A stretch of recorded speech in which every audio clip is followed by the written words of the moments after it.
Hi everyone, I'm Amy with Booktubing Amy, and today I have a tag video. So recently I was reading The King by J.R. Ward, and I noticed I wasn't really feeling in the mood to read it.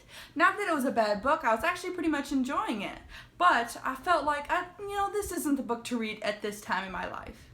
So recently I am actually looking for employment, and I noticed that I want to read something that makes me feel happy. So this is how I came up with this tag. So I have 6 emotions that I feel every once in a while, and what I usually read to combat that. So recently I needed something to pick me up, and I picked sad for this emotion, so I picked R.L. Matthewson's Neighbors from Hell series. I love that series. Oh my gosh, I am on the, third book, and loving the series. I fly through it, and it is fantastic. If you're in a kind of sad mood, you don't have to be in a sad mood to actually read this book, but if you're looking for something to pick you up and make sure you're having a great day, bring a smile to your face, this is the book for you. The next emotion is actually happy, and for this one I actually picked J.R. Ward because I can handle more drama and action during this time. So I picked J.R. Ward. Now when I'm mad, I usually read something to calm me down. So I picked Colleen Hoover's novels, any of them pretty much. All of them are like calming and contemporary, usually contemporaries on novels that kind of everything's good with life. So yes, Colleen Hoover's books definitely bring everything back to life.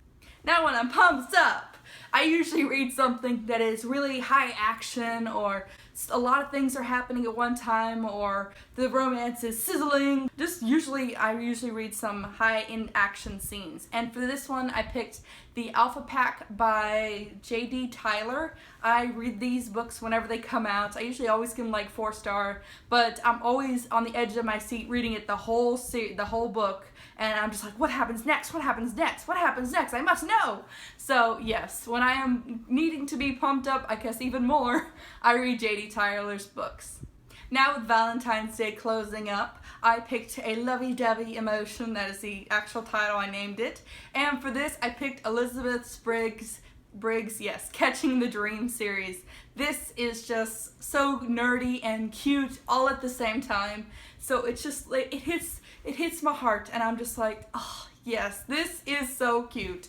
It's not like death and doom, it's just, everything is well, and the characters always get together. It's just, everything is nice. You don't have to worry about your favorite character dying.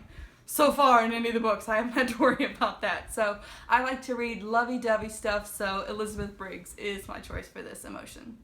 And the final one is when I am feeling sentimental, and for this I gotta give it to Rick Riordan. I usually read his series, whether the Percy Jackson or the Heroes of Olympus.